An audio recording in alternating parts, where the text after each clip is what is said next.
Good morning and welcome to this week's recruitment discussion with Jump. And this week we're looking at building high performance teams. But before I go any further, did some research this week, lots of research on various different things. And apparently 95% of people who watch these webinars on our YouTube channel are not subscribers to our channel. So if you are watching, please subscribe. Just hit the subscribe button. That'd be really nice. What I also found out is that backed by popular demand are stats, because they're saying stats are a really good thing to open with. So we talk about company culture. Companies that have a strong culture see a 72% higher engagement and a 30% better retention rate in their peers. In sales, this translates over a more consistent results and a stronger reputation in the market. And that was from research by Get Recruited. Sales leaders who expect quantifiable results from implementing this type of culture, according to Corn Ferry, compared to their peers and sales organizations, have a higher performing culture. 19% higher quota attainment, 22% higher win rate, and 3 times more likely to be considered as a trusted partner by their end clients. And the William Bonds recruitment survey said this: a strong culture makes a company more appealing to potential employers. They used the Stripe Foundation for a report, and that said 92% of candidates consider culture as an important factor when deciding where to work. Culture fit was also a key factor for the Work Buzz related report that said 45% of UK workers and leaders believe a great culture is the top factor for attracting talent and organizations who work with them. So obviously, culture is a really important part of the business. And as always, I'm joined by Dave. Dave looks like he's in the prison cell, as he's just said to me. I do a bit, don't I? I'm trying to work out. Yeah, I'm not changing my background. Well, you're in solitary, Dave, so let's get on with it. Yeah, So let's kick off. So I'm going to sort of kick off with a sort of an unusual sort of view, because I'm going to look at it more of our personal journey than anything else. We've led sort of large multinational recruitment agencies, built our own agencies, etc. In your experience, what's the biggest difference between how culture works in a large corporate recruitment business versus small independent agencies? And what can owners of small agencies learn from both of those cultures? it's a great question because culture is such a significant thing when it comes to attraction, retention, and even departure, and what you say about the business when you leave. With smaller organisations, my experience is very much that culture permeates as you grow. So if it's two people setting up a business, they get to three, they get to five, they get to 10. If they've got a good culture and a good leadership style, that culture will permeate and continue because it travels through the organization. The owners have a certain way of doing things. They train others to grow. As it grows to 15 people, say, for example, that culture, that identity, the way the business does the things it does, stays. And I've seen it happen where organizations have grown from, say, 5 to 50, and they've still got a really strong overriding culture. And they've also got lots of other little cultures within teams. Where the bigger organizations tend to fail, and fail's a strong word, where there's a disjointed culture, it's because the people who've started it have either left and new people have come in with new ideas, and therefore the culture changes. And you end up with lots of different cultures, depending on the office or depending on the team. And it's very difficult to maintain a set culture that everybody believes in across a much larger organization. We have a way of doing things around here, but it doesn't apply everywhere. And I think the reality is, Howard, as we know, that 90% of recruitment companies have less than 10 staff. So, from a culture point of view, if you're growing a business with less than 10 people, it should be okay to have a really good, driven, acceptable culture that retains your staff. The challenge is with a large organization, do you have a culture by office? Do you have a culture by service? Do you have a culture across the whole organization? That's the challenge that leaders of bigger companies really struggle with. I think it's interesting, is it, when you start to look at both small and large businesses? Because I think most culture, especially for large businesses, comes from advice from corporate advisors into those large businesses, HR advisors, etc., where small businesses grow on instinct.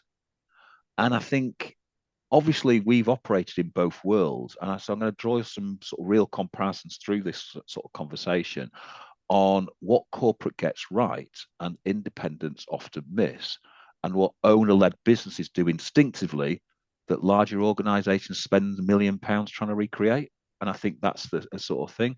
And I think structural discipline that the larger organizations bring, such as onboarding, value frames, leadership behavior, versus the authenticity and speed of owner-led businesses, and they have that naturally. And I think, if I'm honest, I don't think size actually matters. And I don't think size protects you from culture at all. And I think, I've seen some of the most toxic cultures I've ever encountered in some of the largest businesses that I've worked for and worked with. And I've seen some of the strongest cultures in, 10 heads or less agencies run by leaders who didn't even know they were doing the right things. Yeah, yeah. So I think your comment there, and I'm going to add a comment there, I think culture is simply how things really get done in that agency. I Yeah. think that's what culture is.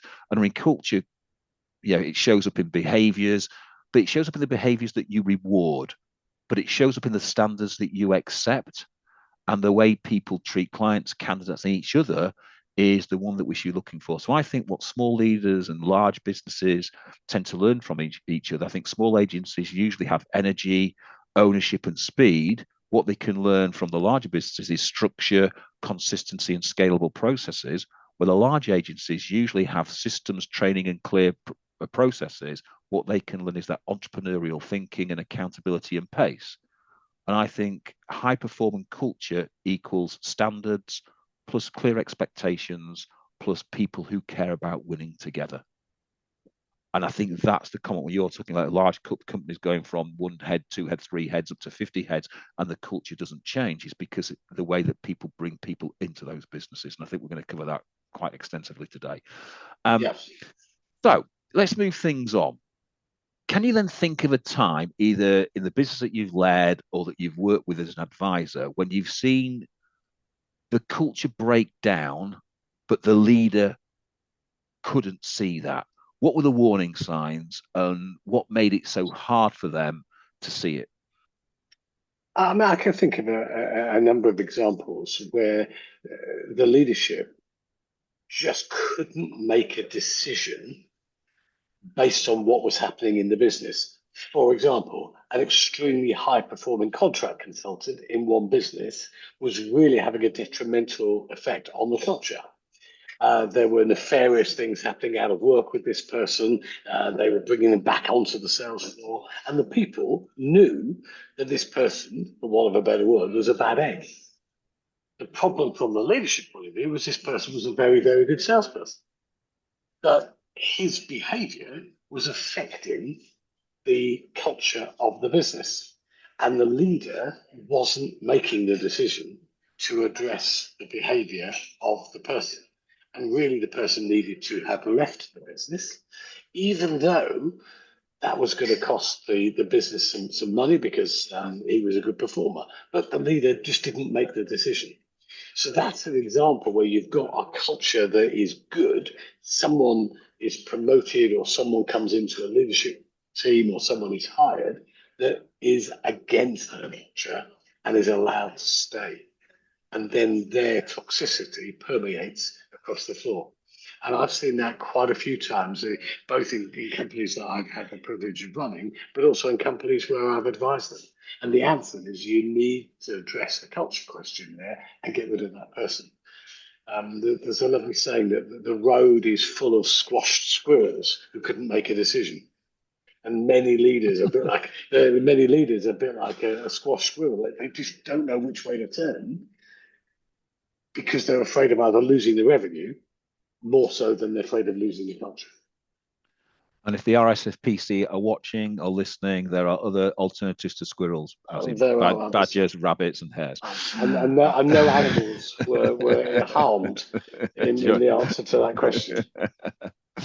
I think if I look at that, so that was going to sort of bringing things from my past. I think in my early recruitment, I worked with a manager who I'd only describe as toxic, would never listen, never admit blame, give credit, would take credit for everyone else's work, etc. And I vowed that when I became a manager, I'd become the complete opposite. But what was really interesting was the owner of the business couldn't see the damage that this manager was doing, the poor attrition, the poor morale, the number of people not hitting target. And I think that's because the person was very domineering and they were sort of scared to confront this person. And I think the owner of the business sort of looked at the billings, but actually, when you actually evaluated the billings, the manager was removing people from the business, inheriting their clients, and then building clients from there. So, not really doing great deals of new business and working from there. And that had a real bad vibe in the office and a real bad vibe right across. And I think I was either too stubborn or too stupid to leave and just kept on ploughing on until things sort of changed. But I've also worked with a client who had 3 offices across the UK. And I remember chairing one of their board meetings. It was the first board meeting that I changed. And I noticed that one of the managers, who was the biggest biller in the business and also had the biggest performing team in the business, basically said nothing in the first meeting, basically said hello and goodbye.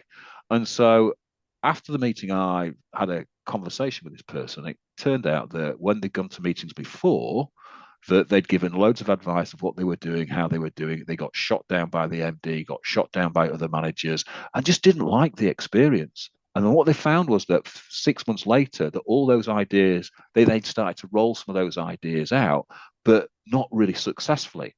So he said, there's no point me actually giving any information in these because I feel, you know, unsupported, unloved, and feel that people. So I come to these meetings, sit and listen, and then I go home, which was absolutely ridiculous from my point of view. And I think the warning signs are the obvious ones. Listening to talk but not to learn, taking credit for others, never accepting blame, and playing the victim. And I think the biggest thing is when you start to look at people who've got high attrition rates, these are the things that I look for when I go in and audit a business, to have a look at what their culture is truly like. And you can start to identify those things and you can start to really move those things forward. So I think that's the bit where sometimes when you are in the weeds and you are, as a business leader, especially as we know lots of business leaders still bill, etc., you just can't see the wood for the trees sometimes. And I think it needs that external view of somebody pointing it out to you to really highlight that there is issues within that business, and you've got to take a stance on those. And I think that's what we sort of move on to. So, next question. Most recruitment leaders promote their best biller and then wonder why the team dynamics change. I've seen this, you've seen this, we've seen it play out many times. What actually happens to the team culture when the wrong person gets promoted? And how do you fix it without making things worse? The reality is, this is a difficult one for leaders to hear. The people on the floor often know who is the right person from a cultural point of view and who is the wrong person. So when a successful sales consultant, sales manager, team leader, whatever, gets promoted, but the team beneath know, I think he or she has got promoted because of her numbers, not because of her capability, because of her management, because of her encouragement, because of the leadership development they have. They know. And that's where that culture then begins to seep and becomes somewhat more toxic than any leader would want. So I think if you've got leadership development plans and you promote people based on a combination of factors, it's no good saying to somebody, if you bill £250,000, we'll make you a team leader. Firstly, do they have the skills? Do they have the skills to be a team leader? Do they want to be a team leader? There's a whole load of things that you would know from a leadership development plan. And what about feedback from the staff? What are the staff saying about that person? Because you want your staff to grow with you, and if you've got new leaders being promoted, you want them to be able to encourage those staff. Otherwise, you end up with a soulless leader who obviously doesn't really care about the staff.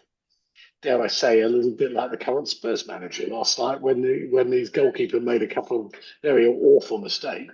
He got blanked by his keeper as he came off. He got blamed by the manager as he came off.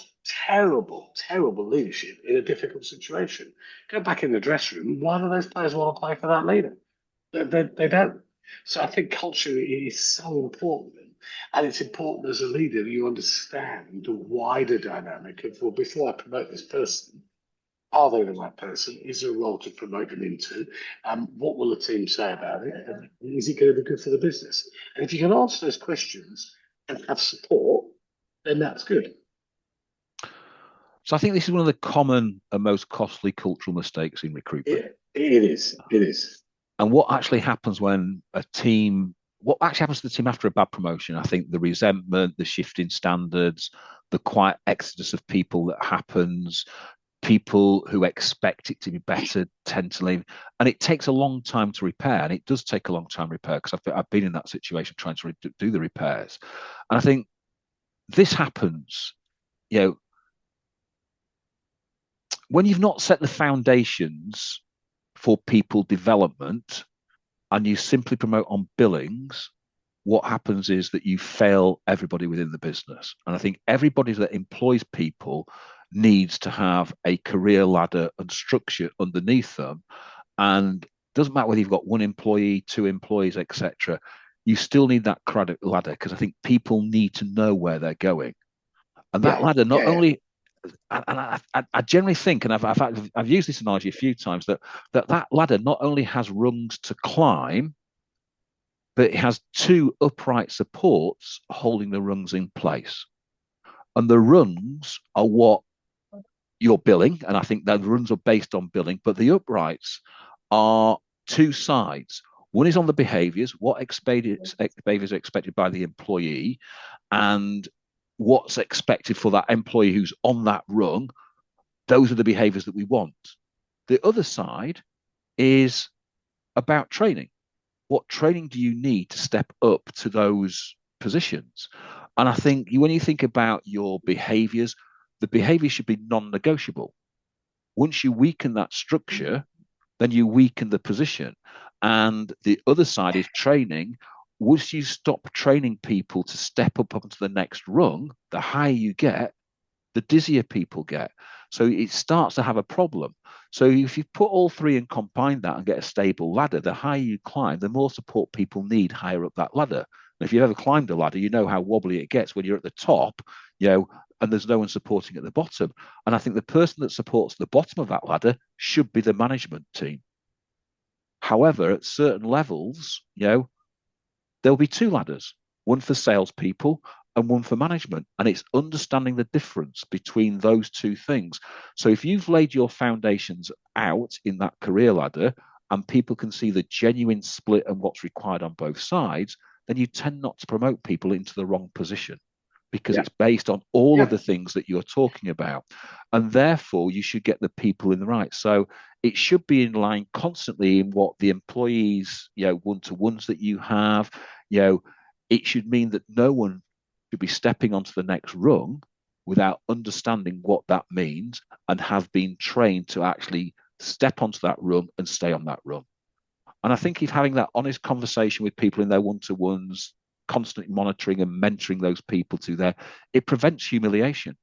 Because I think some people want to get promoted to the next position, but when they get promoted and fail, then they get humiliated and they start to use that and start to destroy the people in the teams. And I think that's when we start to see. So, you've got to sort of think about if you do that, as you said there, Dave, you've got to make a decision quickly on what you do, whether you demote, whether you remove, etc.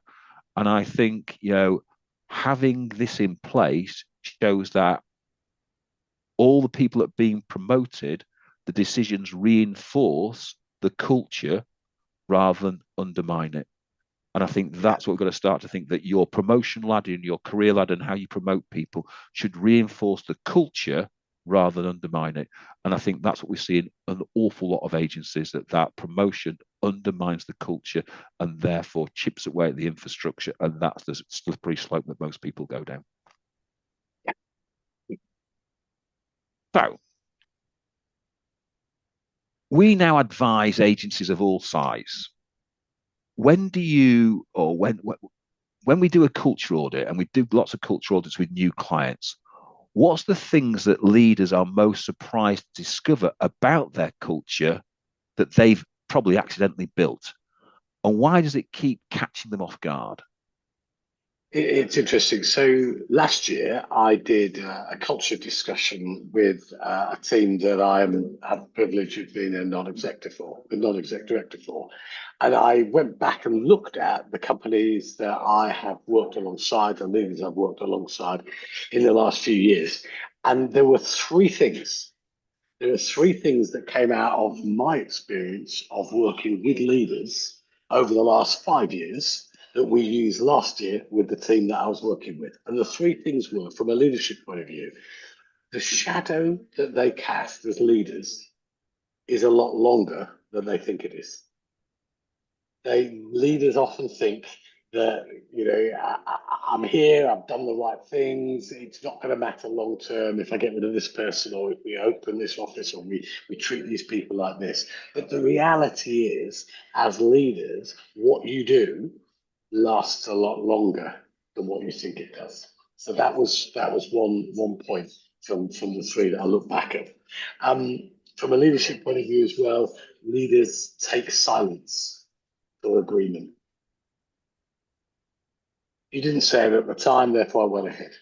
So just because you don't receive feedback from your staff about something you're about to do, you assume as a leader that your staff agree with you. And the reality is often they don't. You go ahead and make the decision. They haven't said anything, but you think that silence is agreement. Um, and the third thing that I found looking back at the companies I'd worked with regard to the culture work we were doing with this organization was that the values that you don't write down tend to be the ones that dominate.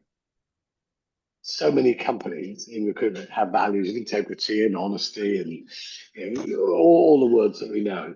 It's the unwritten ones, not making decisions, not listening to the staff, all of these sort of things that we know goes on day to day, though they seem to matter. So those three things, leadership shadow is longer, silence get mistaken for agreement, and the values you don't write down matter. That was my experience of 3 or 4 years of working with other companies that we used to help shape and draft the culture that we wanted to create at the company where I'm now the NED. It's interesting, isn't it? And we do these audits quite a lot. And after the audit, our explanation via the owner's own discovery sort of normalizes to me the gap between culture and the actual culture. And it makes it safe for every leader then to acknowledge their culture might not be what they think it is. And Yeah, without having to admit it, that it's about themselves directly. And I think that's what probably most leaders forget. Your comment there about, they cast a long shadow, but I don't think they understand what that shadow is incorporating. And we see this sort of repeatedly, that leaders who preach collaboration and then reward individual heroics, businesses that talk about development but never invest in their teams, owners who say people are their most important asset and then handle difficult situations really badly or promote people really poorly. Okay. They have the revolving door. They're reliant on a few people within the group. You know, the surprise isn't the gap itself, it's how constantly leaders are blind to it until someone holds them. Well, until somebody puts them in front of the mirror and say, have a look at what's actually yeah, going on. And I think yeah, that's the bit that they start to sort of suddenly realize that that actually happens. And I think their impact, both positive and negative, not only builds culture, but it destroys it as well. And the funny thing is, you only have to be weak once, let someone get away with something once, then it starts to chip at the culture. And I think they don't understand that that's what's going on. So hearing sometimes that let's say you walk past something and you hear something that's wrong and you don't step in, yeah, yeah, you've heard it, you should step in. yeah. Or doing the opposite of what you preach, you know, respect is gone. It doesn't go immediately, but it weakens it. And then if Yeah. those things continue, are left unchecked, especially by other managers and other people within the business, it weakens it all the more. And all of a sudden, you've got that hidden rot within the business, and the business is rotting from inside out. And Yeah. that's the bit that we see. And I think once you start to understand that, but then you have the flip side of that, managers who do the right thing, leaders who do the right thing and don't realize they're doing the right thing. But what they're seeing is other people who then copy them. And that's what happens. If you allow people to get away with certain things, then they'll carry on getting away with it. If you see your leaders doing certain things that get really strong reactions, you keep doing those type of things because you know that that gets a strong reaction.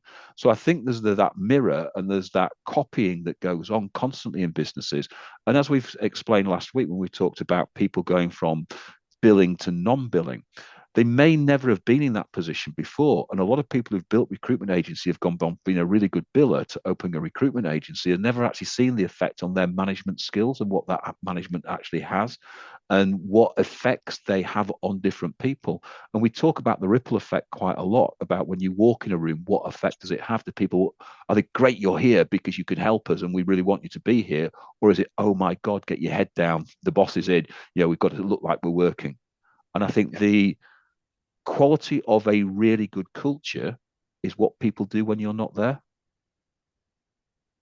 And Yep. and I think in this modern world of remote working, that is even more important now than ever before.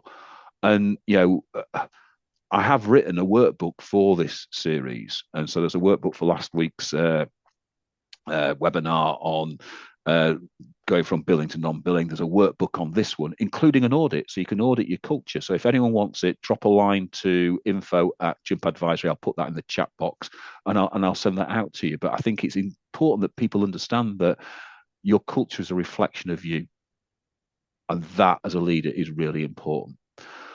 So I'm going to look at sort of things that I think are sort of non-negotiable. If you're advising a recruitment leader who said that they had 1 year to fundamentally shift their culture and they could only focus on one thing, what would you tell them to do first and why?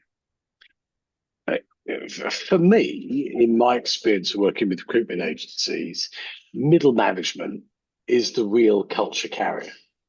So if I was talking to a leader and just giving them one thing to look at, the company culture, I'd get them to spend time with their middle management. Probably people they've appointed, most certainly people they've hired into the business, and get to work with them. You said it, Howard, in slightly different words, but Mike Gordon was a mentor of mine back in my days at Spring, and he said almost similar to the words that you said, is that culture is what happens when the leadership goes away on holiday, and the middle managers are the carriers of the culture. So if you're a five-person business and you run it and you've got two people beneath you and then you've got the other two, or you're a 50-person business and three or four owners and four or five leadership team and then 40 people, work with the middle management. Look at who's left and why. Look at who's stayed and why. Really work on understanding what the culture is. Um, because it's so important to get that bit right, because that means you retain your best people. And the biggest cost to most recruitment companies is bad hiring. We say that to our clients, don't we, from an advice point of view? As recruiters, we are recruitment consultants. The consultant point is now more important than the recruiter bit. You've got to advise your companies. You've got to be adding value. And we say to our clients who we're trying to place people with, the cost of a bad hire is so significant.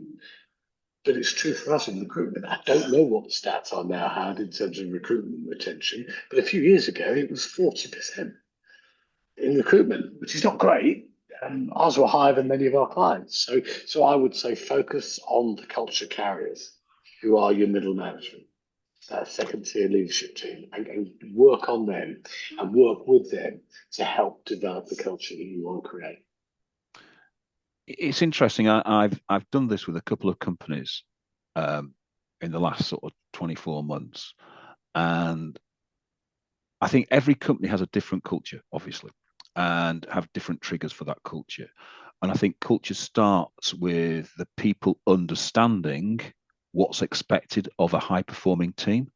Yeah. And the word team must be the most prominent part of that dialogue. It's not we, it's we, it's not I, should I say. And so what I'd be starting to do is I'd start to survey my people. Okay, I want to know if they understand their boundaries. I want to know if they understand what's wrong and right. So the first thing I did when taking over toxic offices, I would lay down my cultural law.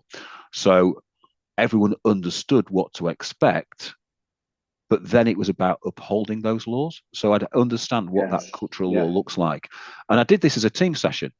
I'd go in and sit down and say, I want open honesty from everybody. I want to know what you like, what you dislike, what your thoughts are, what is acceptable and why, what's not acceptable and why.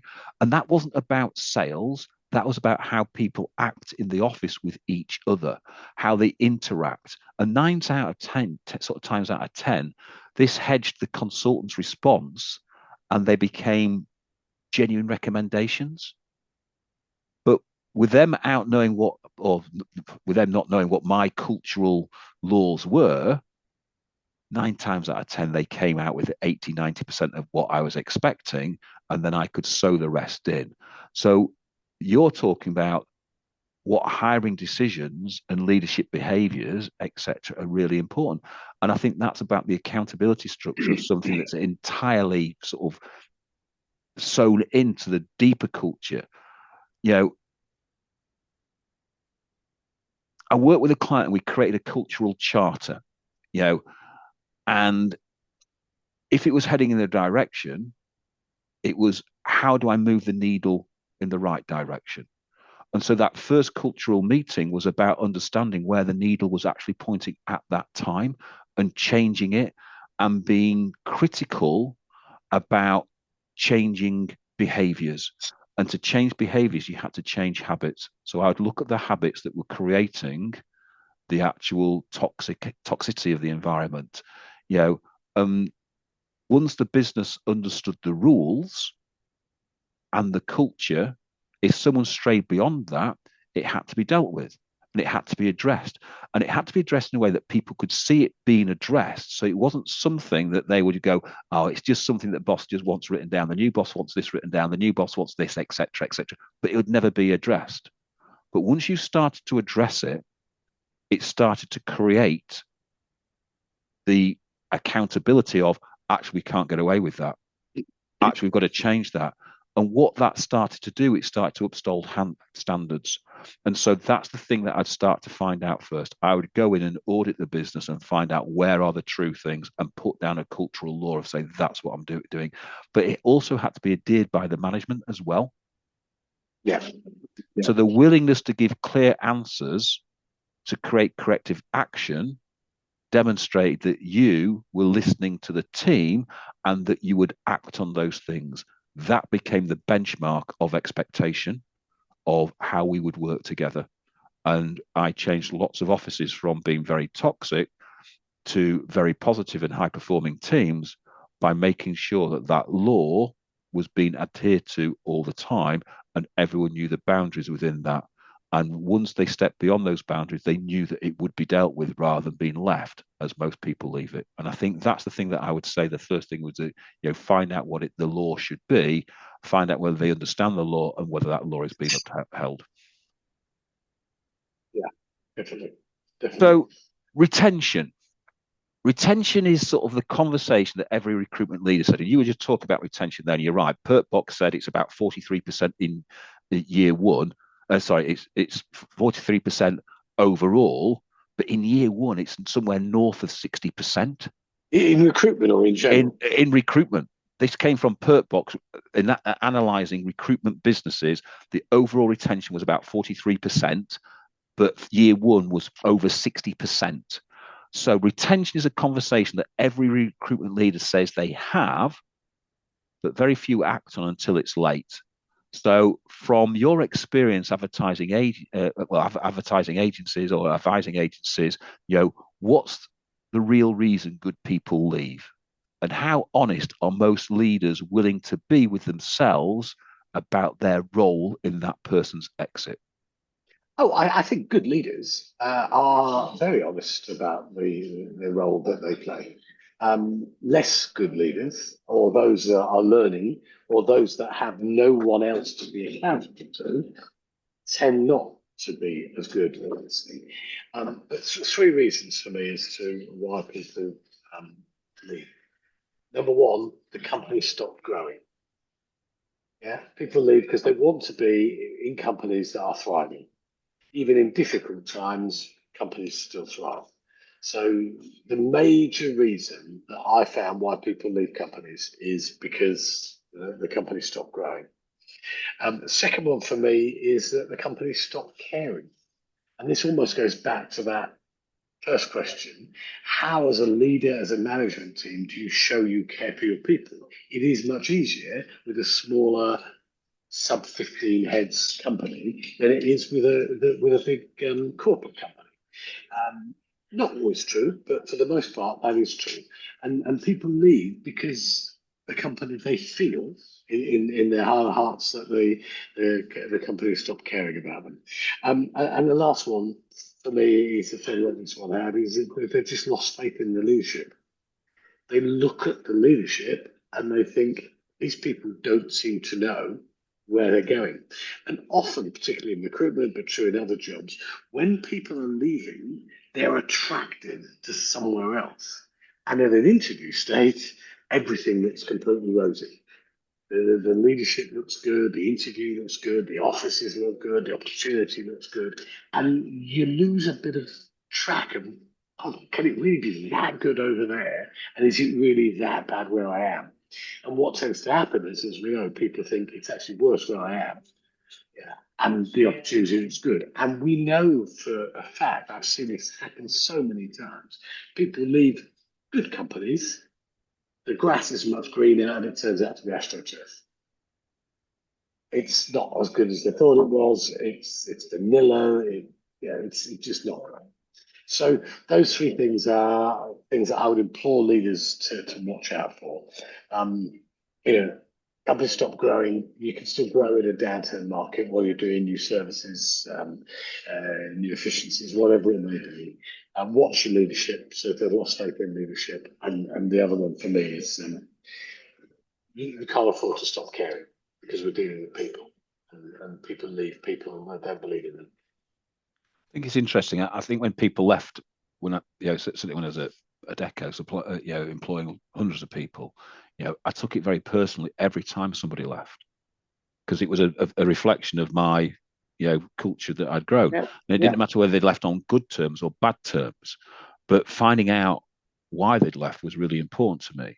yeah. And what I found was that in my experience that very few leaders actually receive the real reasons why people leave, even though they're doing exit interviews. And lots of people don't do exit interviews. And I found that the gap between what people say in exit interviews and what they actually reasons why they left was huge. So we started doing exit interviews 7 days after people left. So they'd probably calm down a little bit. But then we also did a 3 month follow up to find out what was happening. And it was that follow up, once the raw emotion had gone, it was that follow up where the real reasons came out. And Yeah, you yeah. listed quite a lot of the real reasons there: the lack of development, feeling invisible, watching the wrong people getting promoted, a leader who stops investing in them, a leader who allows toxic behavior to happen. An honest reflection, but it was on the willingness of the leaders to face up their own sort of part of the role and then change it. And that's the bit that we started to look at, was the change. And it wasn't brutal, but it was direct. And it was the kind of directness that highlights change that needs to happen and you act on that change. And I think lots of people are afraid to change certain things because culture changes. As you said, you go from 2 people to 10 people to 20 people to 30 people. The culture changes. So Of course it therefore, does. your cultural law needs to develop with that. Okay. So if people kept on doing the same thing over and over and again, and there's certain areas that were starting to rot from within, then that would only compound when people leave because it'd be the same when people come in. So lots of recruitment leaders have never sort of been in a high performing environment. I think lots of leaders have worked with high performing individuals, but that wasn't a high performing team. It was just lots of high performing people plowing their own furrow. So building a culture and understanding that is very different. And I think it only comes from someone who's made lots of mistakes, developed and change comes from within. And if to develop a high performing culture, it usually comes from being viewed internally what's working and what's not working. And then you can start to say, right, okay, we need to cut that out. We need to cut that out because that's what's starting to rot. And once that rot starts, it also leaks into what's the good parts are. Because what happens is the people who uphold those good parts leave. Yeah. And therefore it Yeah. becomes rotten all the way through. So I think it's about really understanding that and going to the nth degree to understand why people leave. And if it's down to you, then you've got to change those type of things. Yeah. So it's an interesting. Yeah. So last question. We've gone from sort of leading recruitment teams and coaching and now advising businesses. What did the transition teach you about culture that you couldn't learn any other way? And what do you know now that you wish you'd known when you were sitting in the chair leading businesses if you were sat in that chair today? Four things for me. The top one for me as a leader was I wished that I'd had somebody that I was accountable to. And that didn't necessarily have to be my boss, but just someone that I could talk to and would hold me accountable and say, have you done the things you said you were going to do? So I missed that because when I had it, it was transformational. Yeah. But the other things, don't make people feel invisible. It doesn't matter how high you go in an organization or whether you're an owner or whether your company gets bought and weaved into another organization, work really hard at making people feel special. Don't make them feel invisible. Don't promote people who aren't respected. We've seen it, we've spoken about it today, that if you're leading a business now, please don't promote people who aren't respected. Build a solid middle management, number two line, whatever you call it. You can't carry everything yourself. And as a leader, you think you can because you've had the excitement, the ability to start a business yourself. That takes skill, that takes courage, that takes guts, that takes determination. Most people don't have those qualities, which is why they work for you rather than running their own businesses. But it is your responsibility as a leader to build a really, really good, solid number two line. And the final one I'd say on culture, because it really matters, is do not compromise standards. If you're setting up your own business, there's a reason why you've done it. And hopefully it's because you want to provide an excellent quality of service to your candidates, to your employees, to the market, to your clients. So don't compromise on standards, because when that seeps, then everything else begins to go as well. So that they would be the four things that I'd hold on to. It took me someone said something to me at a training session. So quite often, Adecco, twice a year would send you to Lucerne when he became a director to do management training, but we're global, and they'd fly people in from all around the globe to present, etc. And one person said something, and it was about we were talking about culture, and they said it only becomes visible when you step back.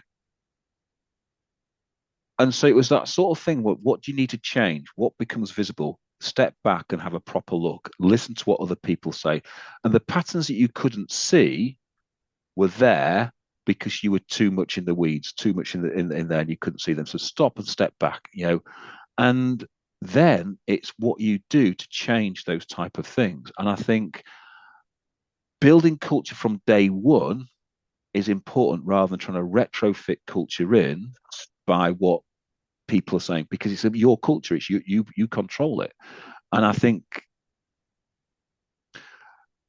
it's the gap between knowing what needs to change and what actually has to change is really important. So things I do differently was the first thing I should have done is trust my instincts more. especially about people, and especially when recruiting people. In the early days, I was looking to fill a position, and when I started to really build really high performing teams, I was looking to add benefit to the team. So I stopped recruiting just to fill a position. I started to recruit the right people into the teams.